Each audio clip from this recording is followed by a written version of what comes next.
사이 간자인데 문이 두 개예요. 하나는 천국문, 하나는 지옥문. 두 문 사이에서, 사이 간자니까 두 문 사이에서 이게 뭡니까? 날일, 매일 삶 가운데에서 사람은 천국문을 지옥문을 갈 건지를 결정해야 된다 그런 얘기입니다. 예수님 말씀에 무화과나무의 비유를 배우라고 말씀하시면서 이스라엘에 회복되는 것을 보거든 이 세대가 다 사라지기 전에 하나님의 말씀이 다 이루어질 것을 말씀하고 있다 그런 얘기입니다. 그래서 우리는 지금 이스라엘이 다 회복된 것을 확인하는 세대에 살고 있습니다. 왜? 1948년 5월 14일 그 나라가 독립하고 지금 세계 강국으로 나서고 있습니다. 이스라엘은 핵무기를 수백 개를 가지고 있어도 아무도 타치 못해요. 세계에서 돈 제일 많이 버는 백성들입니다. 하나님의 약속하신 그대로 다 이루어졌습니다. 이 마지막 때에 우리는 하나님의 말씀 앞에 놓였을 때 이러한 것들을 정말 깊이 생각해 봐야 됩니다. 사람이면 다 사람입니까? 사람답게 살아야 사람인 것입니다. 어떻게 하는 것이 사람답게 사는 겁니까? 성경 말씀에는 하나님을 경외하며 그 말씀을, 그 명령을 지킬지어다. 이것이 사람의 본분이라고 성경은 기록해 놓고 있습니다. 사람의 본분을 따라 살아야만 되는 것이고 잠시 잠깐 이 세상에 머물다가 우리는 영원한 곳에 가야 됩니다. 천국도 영원한 곳이며 지옥도 영원한 곳이라고 하나님은 말씀하시면서 너희는 살기 위하여 영생을 택하라고 말씀하십니다. 선택은 여러분에게 달렸습니다. 아담과 하와 앞에 선악과와 생명과가 놓였던 그 기회에 육신의 정욕과 안목의 정욕과 이생의 자랑을 쫓아서 살아갔던 하와는 하나님의 말씀에 불순종하고 선악과를 따먹는 죄를 짓게 됩니다. 동일하게 우리 앞에 지금 하나님의 이 선택의 문 앞에 우리는 서 있습니다. 내가 과연 어떤 길을 선택해서 하나님의 생명나무로 가는 길로 나갈 수 있는지를 고민해 봐야 되는 것입니다. 이제 우리는 마지막 때에 대한 부분을 다시 한번 확인해 봤습니다.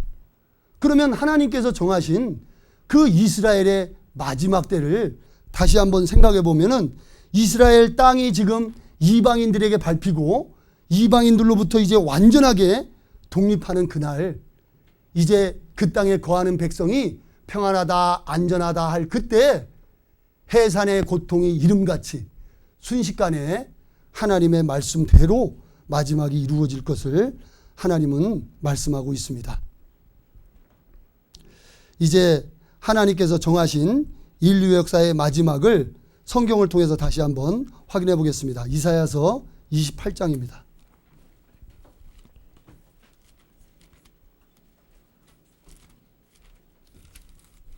이사야서 28장 22절입니다.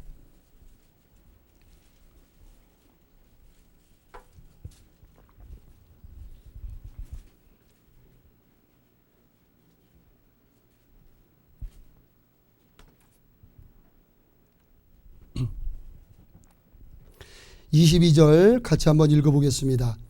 그러므로 너희는 경만한 자가 되지 말라. 너희 결박이 우심할까 하노라. 대저 온 땅을 멸망시키기로 작정하신 것을 내가 만군의 주 여호와께로서 들었느니라. 경만한 자가 된다는 것은요, 가볍게 생각하지 말라 그런 얘기입니다. 너희의 결박, 사람들이 지금 자기에게 포승줄이 묶여 있는 걸 모르는 거예요.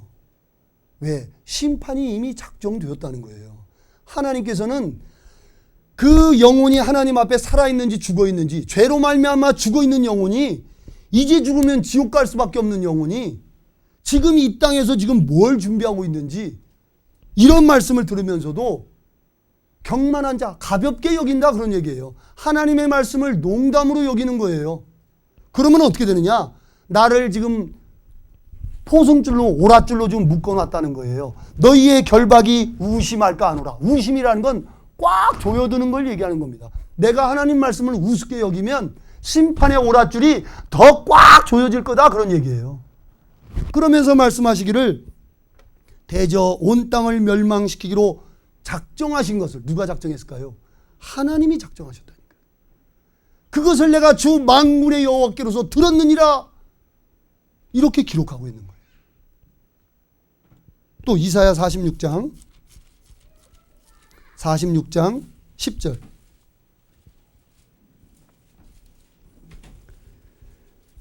이사야 46장 10절 같이 읽겠습니다.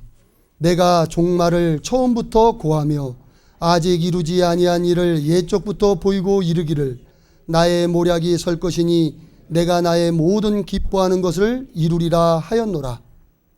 지금 예수님께서 무화과 나무의 비유를 설명하시면서 온 땅을 멸망시키기로 작정하셨다라고 했고, 여기에는 종말을 처음부터 고했답니다. 그렇죠? 그래서 전도서 3장 1절에는 천하의 범사가 기한이 있고 모든 목적이 이룰 때가 있나니 날 때가 있으면 죽을 때가 있고 심을 때가 있으면 심은 것을 뽑을 때가 있다라고 말씀하시는 거예요.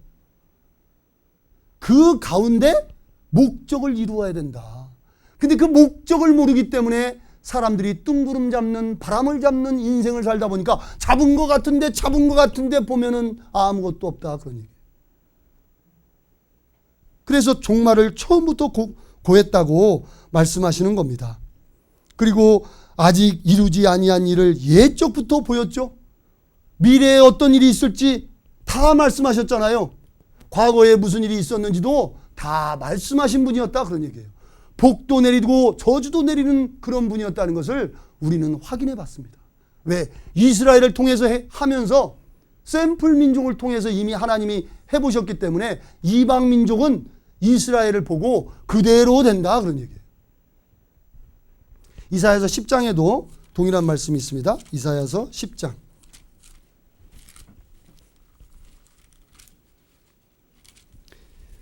이사야서 10장 22절입니다. 23절까지 같이 한번 읽어보겠습니다. 이스라엘이여, 내 백성이 바다의 모래 같을지라도 남은 자만 돌아오리니 넘치는 공의로 회멸이 작정되었습니다. 이미 작정되었은즉 주 만군의 여호와께서 온 세계 중에 끝까지 행하시리라. 여기 보면은 이사야서는 지금으로부터 2700년 전 성경이에요. 이스라엘 백성이 돌아오긴 돌아오는데 남은 자만 돌아온답니다. 왜 돌아오느냐? 넘치는 공의로 회멸이 작정되었기 때문에 돌아온다는 겁니다. 놀랍잖아요. 이스라엘 백성이 왜 1948년 5월 14일 그 고토 옛 땅으로 돌아가느냐고요.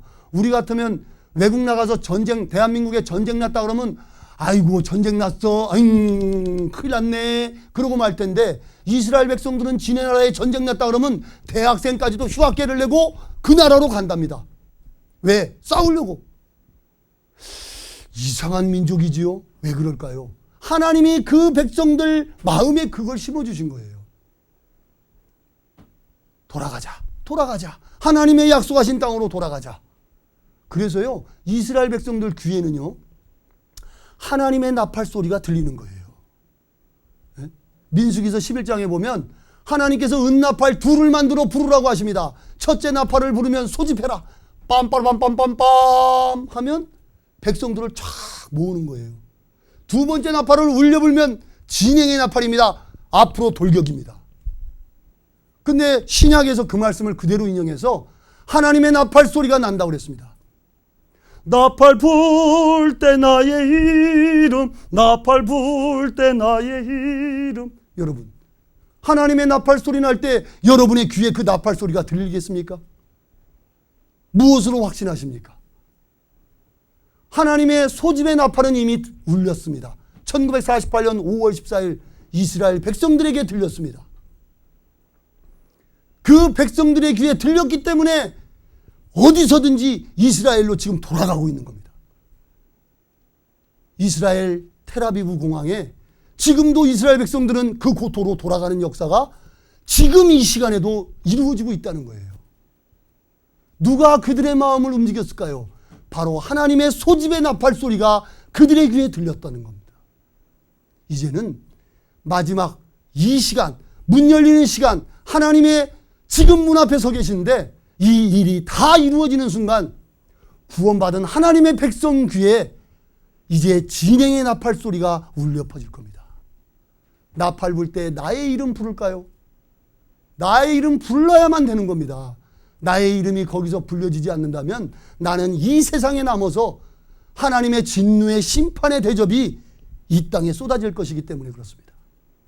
하나님이 물로 세상을 심판할 때 구원의 방주를 통해서 구원을 얻는 것처럼 이제는 불로 심판하시는 이때에 구원받는 길은 하나님의 자녀가 되어서 하나님의 나팔소리, 공중 나팔소리에 공중으로 끌어올리는 휴거 사건을 통해서 하나님의 백성이 되는 겁니다. 여러분의 이름이 불릴 거라고 어떻게 장담하십니까? 우리는 이제 내일, 모레, 이틀에 걸쳐서 하나님과 나와의 관계, 개인적인 문제를 정말 심도 있게 생각해 볼 겁니다. 많은 사람들이요, 하나님의 말씀 앞에 나옵니다. 성경에도 많은 사람들이 예수 그리스도를 만났습니다. 그러나 영광의 주를 알아보지 못하고 그 영광의 주를 십자가에 못 박는 일이 있는 것처럼 오늘날 우리 시대에도 하나님을 알만한 것이 그 속에 있음에도 불구하고 참된 하나님을 알지 못하고 오해하고 자기의 생각과 뜻을 쫓아서 회개치 아니하는 마음을 따라 고집을 따라 하나님의 진노의 심판이 나리는 그날 자기의 이름이 없는 거예요. 우리는 이제 내일 하나님 앞에 내가 천국 갈 수 있는지 지옥 갈 영혼인지를 먼저 진찰을 받아봐요. 병원에 가서 의사가 진찰도 안 해보고 약부터 주면 그 의사는 가짜입니다. 그렇죠? 진찰부터 해보죠. 사진도 찍어보고 뭐도 해보고 그리고 그 결과에 따라서 처방을 하는 것처럼 우리가 하나님 앞에 지옥 갈 영혼인지 천국 갈 영혼인지 이 두 문 사이에서 내가 가고 싶다고 문 열고 들어가면 되겠습니까? 이 문이 아무나 열고 들어갈 수 있는 문입니까? 예수님 말씀하십니다. 좁은 문으로 들어가기를 힘쓰라. 생명으로 가는 길은 좁고 그 길이 협착하여 찾는 이가 적고 멸망으로 가는 길은 넓고 찾는 이가 많다라고 말씀하십니다. 이 천국으로 가는 문은요, 얼마나 좁은지 좁은 문이라고 되어 있습니다. 많은 사람이 저 길을 찾고자 하지만 아무나 찾는 것이 아니라는 겁니다. 예수님께서는 팔복을 설명하시면서 앞에 4가지, 먼저 하나님의 자녀가 되는 축복을 하셨습니다. 심령이 가난한 자는 복이 있나니 천국이 저희 것이며 애통하는 자는 복이 있나니 저희가 위로를 받을 것이며 심령이 가난하고 애통한 자가 하나님을 만날 수 있기 때문에 그렇습니다. 또 그 다음에 뭐죠? 이제 순간 또 잊어버렸는데 그리고 하나님의 의를 위하여 의에 줄이고 목마른 자, 마태복음 5장에 팔복이 나오는데요. 의에 줄이고 목마른 자, 하나님의 의가 뭔지 알고 하나님의 뜻이 뭔지 알고 그 뜻에 순종하고 그 말씀의 명령에 지키는 자, 그 자가 바로 하나님의 나라에 갈 수 있다라고 하나님은 말씀하십니다. 그 축복의 길은 여러분이 찾으려고자 하는 마음이 없으면 절대 안 되는 거예요. 누가 강제로 입 벌려 넣어줄 수 있는 게 아니라니까요. 여러분이 스스로 찾아야 되는 거예요. 그래서 하나님께서는 찾으라. 그러면 찾을 것이요. 두드리라. 그러면 열릴 것이라고 말씀하시는 거예요. 찾는 자가 찾을 것이요. 두드리는 자에게 열릴 것이라고 말씀하시는 겁니다. 여러분이 정말 인생의 허무함을 깨달으셔야 됩니다. 난 아직도 해볼 게 많고 이 세상에 정말 욕심도 비전도 많은 사람들은요, 하나님 만나기가 어렵습니다. 아직도 이 모델하우스에 관심이 있는 사람, 진짜 집에는 관심이 없고 모델하우스에만 관심이 있는 사람은 천국을 갈 수 없습니다. 그래서 진짜 우리가 돌아갈 영원한 본향, 나의 돌아갈 곳, 진짜 고향, 그곳이 정말 성경 속에는 하나님이 준비해 놓으셨다고 합니다. 그곳을 가기 위해서 내일은 우리 개인의 입장, 그것을 정확히 진찰 받아보고 정말 하나님 앞에 어떻게 하면 그곳에 갈 수 있는지, 어떻게 하면 생명의 문을 열고 그 길로 나갈 수 있는지를 정말 고민하면서 남은 말씀 함께 했으면 좋겠습니다. 함께 기도하겠습니다. 살아계신 하나님 아버지, 감사합니다.